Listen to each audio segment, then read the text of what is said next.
This is a brief tutorial of the game Mandala as played on Board Game Arena. Mandala is a two-player only game where you are collecting different colors of cards, setting their value, and trying to get the most points at the end of the game.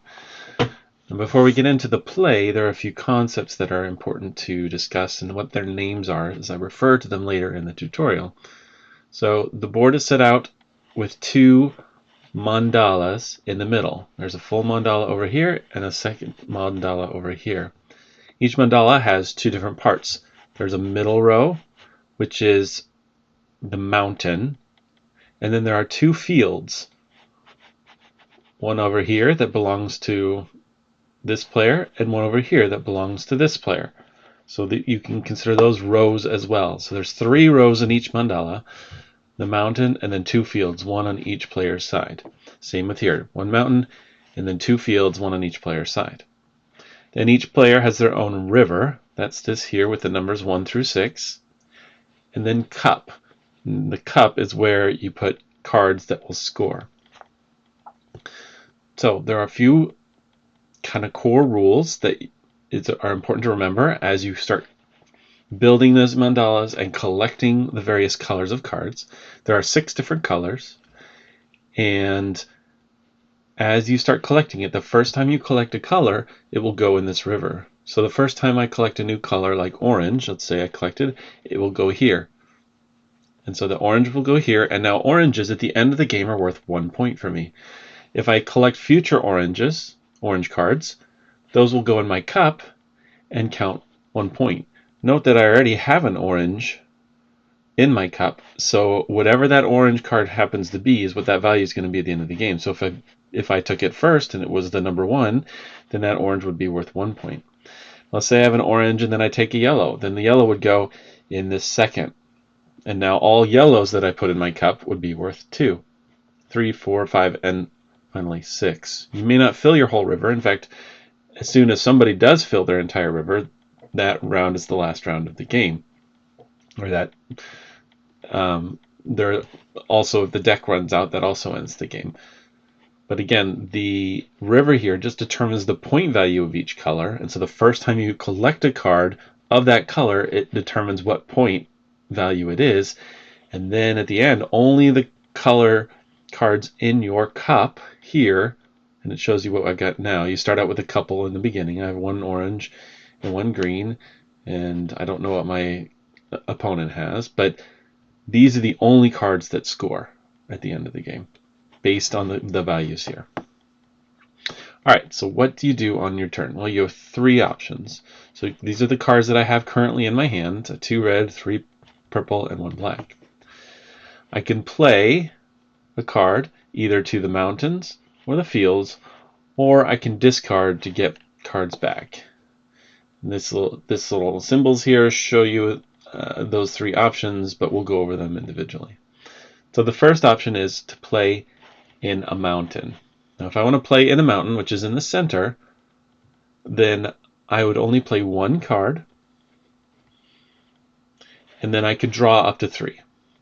Now whenever you play in a mandala, there's a rule of color that you have to abide by, and that is that each color can only be in 1 row.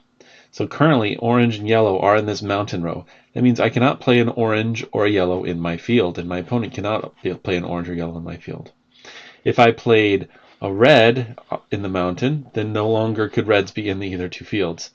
If I played purple in my field, then the purple couldn't be in the mountain or in the other field. So each color can only be in a single row, either the mountain or in one of the 2 fields.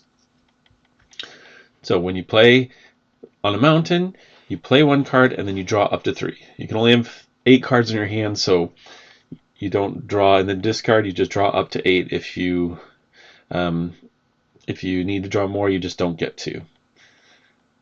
So that's the first thing. Play to the mountain, draw 3 new cards. Only 1 card to the mountain. It could be one of these orange or yellow ones, or it could be a new color that isn't in either of the fields. That's this here. Play a card, get 3. Follow the rule of color. The second option is to play in a field. Playing in a field means I can take all of a single color, so I could take my 1 black or my 2 reds or my 3 purples and play them all, or it doesn't have to be all of them, but up to all of them in my field on either mandala. And in this case, because these colors are not in the mountains, I can play any of them in my fields. So I have that option. Again, following the rule of color, the only colors that I can play in my field are colors that are not played so far in the mountain or the opponent's field in this mandala. This is going to go back and forth. Oh, sorry, the third option. So again, that was the second option. Play up to all of your of a single color in your field. You don't draw any after, and it also follows the rule of color. The third option on my turn is the discard. See here, I can play on Mountain 1, Mountain 2, Field 1 or Field 2. Again, you only play to your own field, so that's why I have these two options here. Or I can discard. When you discard, you can remove one or more cards of a single color. So I could remove all 3 of these purple and discard them, or 2 of these red, or just the 1 black. Or I could just remove some of one color, but they all do the same color, and then draw that many in return. It's not typically done. Usually you're trying to play up to the mandala, but there are some cases where that is very useful to get. If you're searching for a color especially, you may need to just get rid of some cards so that you can look for that one color that you need to play on the mandala. Those are the 3 actions that you could take, and you and your partner are going to be doing that on either mandala until a mandala is completed. Mandala is completed as soon as all 6 colors are represented on either the mountain or either field. When that happens, then the mandala is destroyed, meaning all of the cards are taken off and it's reset with 2 more new cards.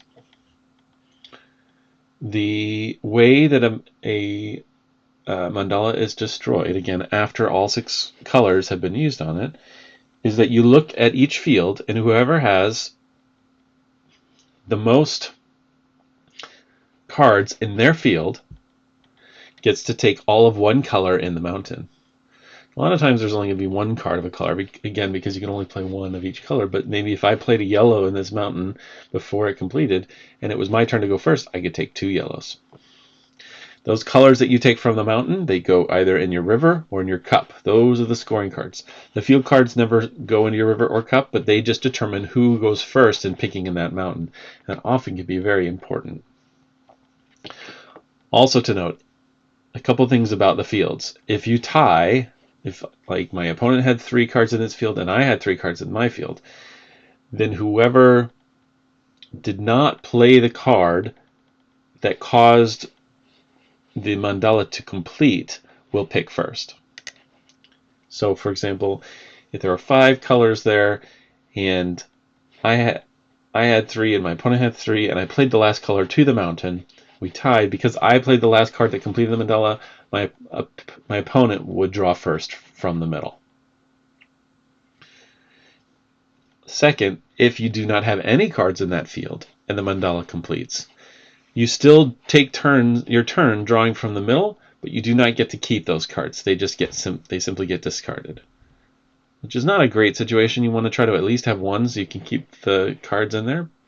But if you end up in that situation, you do want to strategically choose cards in the middle that you know your opponent would want and get rid of those cards, because you can see how much yellow is worth. Maybe yellows are worth 4 for your opponent, so you want to get rid of that yellow before they can get to it. So there's a bit of strategy in the order that you pick, even if you have to discard them. Okay, so you will continue to build up, complete, and then destroy various mandalas until one of 2 things happen, as I mentioned before. Either one of the players finishes their row completely, and that would happen during the destruction phase of a mandala as you're drawing cards from the mountain, and so that the game would end after that process of removing the cards from the mountain of a mandala is completed, as soon as either player fills that 6th spot. Or the deck runs out. If the deck runs out, then the discard deck will be shuffled and used, but then the next time that a mandala is scored, that will be the last one, and then the game will end. As I mentioned before, scoring at the end happens based on the colors that you have in the different spots. That's how much each color is worth. The cards that you have here do not score. Only the cards in your cup score based on the numbers of the colors in your river. All right, so let's go through a few turns and see what this looks like on BGA. So here was my first turn. I placed 2 cards here on my field, and now my opponent cannot place reds in the mountain or in his field. They place over on that side. I place another black on that one. We go back and forth, placing in fields, placing in mountains, until a mandala has been completed. You can see it highlighted in green here because all 6 colors have been used. Note that I have more cards than they do in my field, so I get to choose first. I can choose red, green, yellow, or both blacks. If I choose both blacks, one of them goes here because it's the first time I've collected a black, and then the other goes straight into my cup.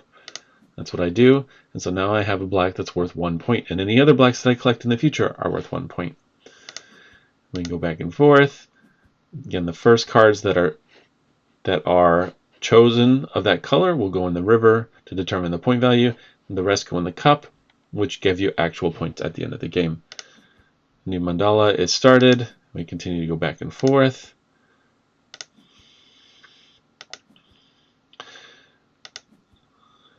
Another mandala is scored. Again, I have more field cards, so I get to pick first. And now if I choose these 2 yellows, they go straight into my cup because I already have yellow.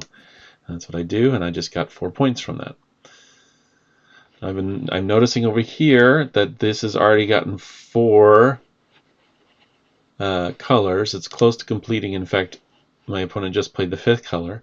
If I don't get some green in there, then I would have no cards in my field when it completed and not be able to take any of these cards.